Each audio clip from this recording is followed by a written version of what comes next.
tahapan yang pertama, kita akan bicara bagaimana cara menentukan konsep bisnis pecel lele yang laku keras dan diserbu pembeli.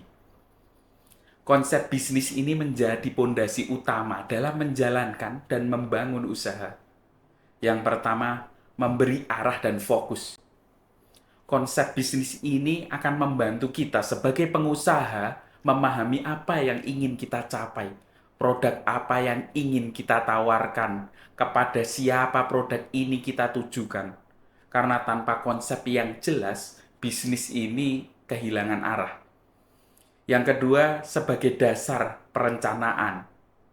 Semua strategi seperti pemasaran, keuangan, operasional, ini disusun berdasarkan konsep bisnis.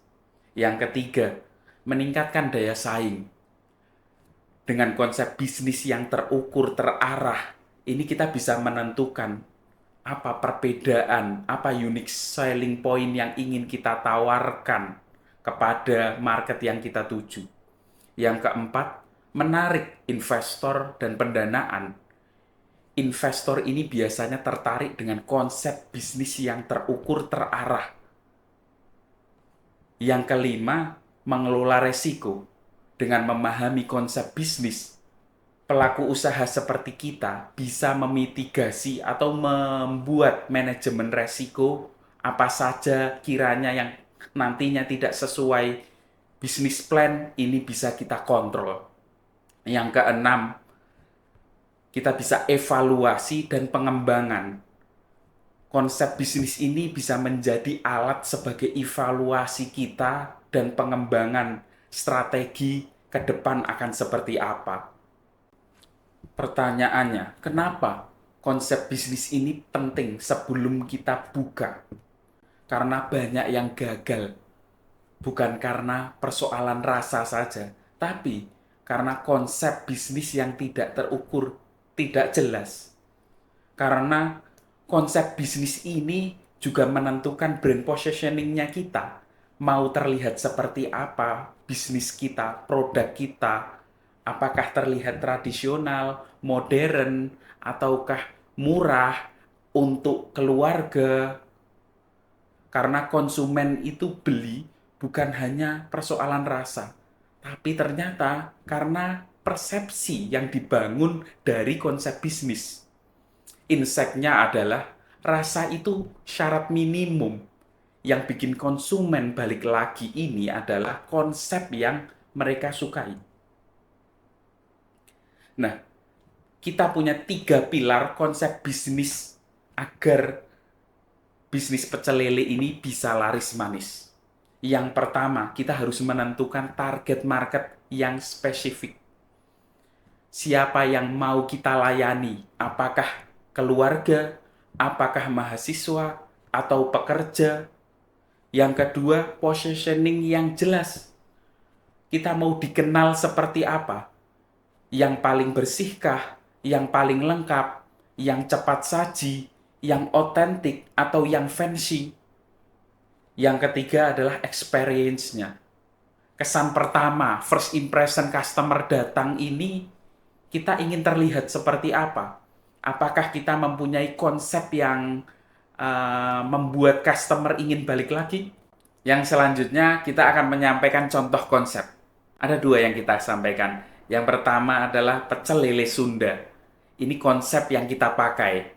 Penyetan lalapan akang, mengusung konsep tradisional, membawa cita rasa khas Sunda dengan target market kelas B dan C. Dengan unique selling point-nya adalah kita memiliki 35 macam aneka lauk yang kita pajang di display. Itu menjadi daya tarik tersendiri agar orang itu eh, bisa nafsu mata ketika melihat.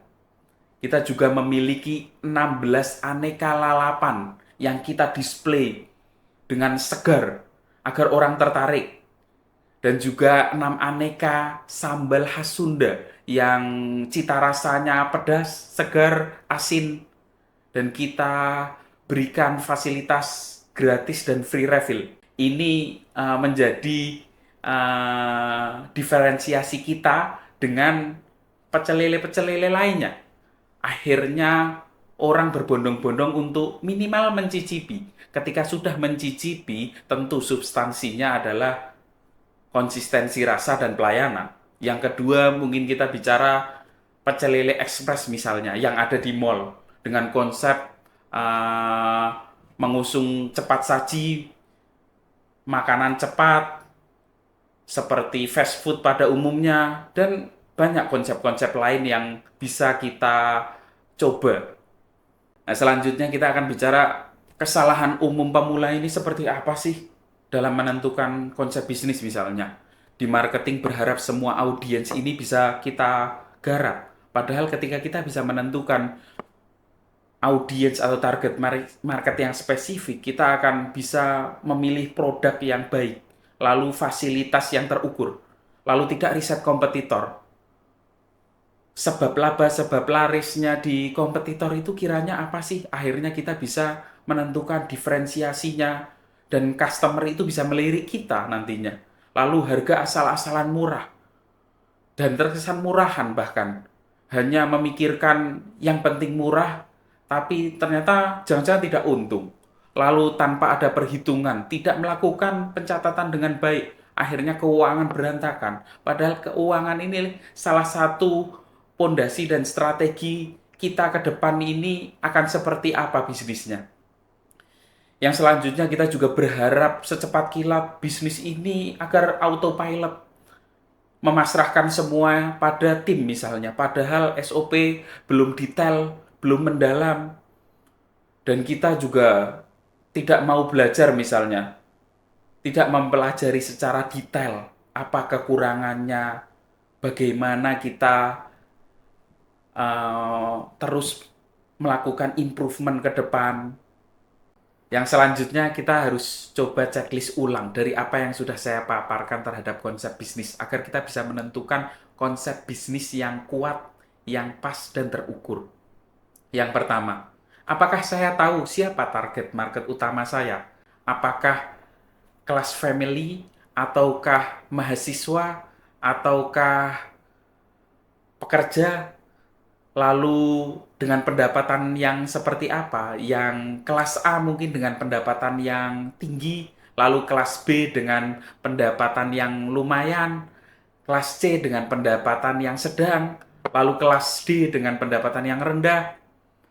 Yang kedua, apakah saya bisa mendeskripsikan konsep bisnis kita dalam satu kalimat. Misalnya, penyetan lalapan akang, pecel lele dengan konsep cita rasa khas Sunda, dengan 35 macam lauk, 16 lalapan, dan aneka sambal cita rasa khas Sunda yang gratis dan free refill. Misalnya seperti itu. Jadi orang bisa jadi tahu produk kita yang kita jual itu apa sih, dan orang itu tertarik terhadap brand dan produk kita. Yang ketiga, apakah konsep saya beda dari tiga lapak pecel lele di sekitar misalnya. Unique selling point-nya apa, perbedaannya itu apa, agar orang itu mempunyai daya tarik tersendiri untuk minimal mau mencoba dulu di brand atau produk kita. Lalu, apakah konsep saya bisa dilihat orang dari 5 detik pertama? Ini seperti apa contohnya? Misalnya di marketing sosial media, kita menampilkan produk kita itu orang tahu, oh ini itu pecel lele dengan konsep Surabaya. Oh ini pecel lele dengan ratusan sambal misalnya, atau dengan pecel lele sambal terpedas, atau bisa dilihat dari marketing yang dipajang di outlet dengan banner ini pecel lele dengan nasi free refill dan sambal terpedas dan lain-lain. Yang terakhir, kelebihan yang kita miliki terhadap pecel lele kita itu apa sih? Keunggulannya itu apa dari tempat lain? Misalnya di tempat lain ini nasi sepuasnya, di kita sambal sepuasnya. Terus di tempat lain misalnya hanya tersedia satu nasi, kita ada nasi uduk, nasi liwet, dan macam-macam. Nah, dengan kita melakukan checklist ini, tentu kita akan mendapatkan poin-poin agar kita bisa menentukan konsep bisnis yang pas dan kuat. Karena rasa saja tidak cukup. Konsep yang kuat itu bikin kamu diserbu pembeli dan pecel lele kamu bisa laris manis.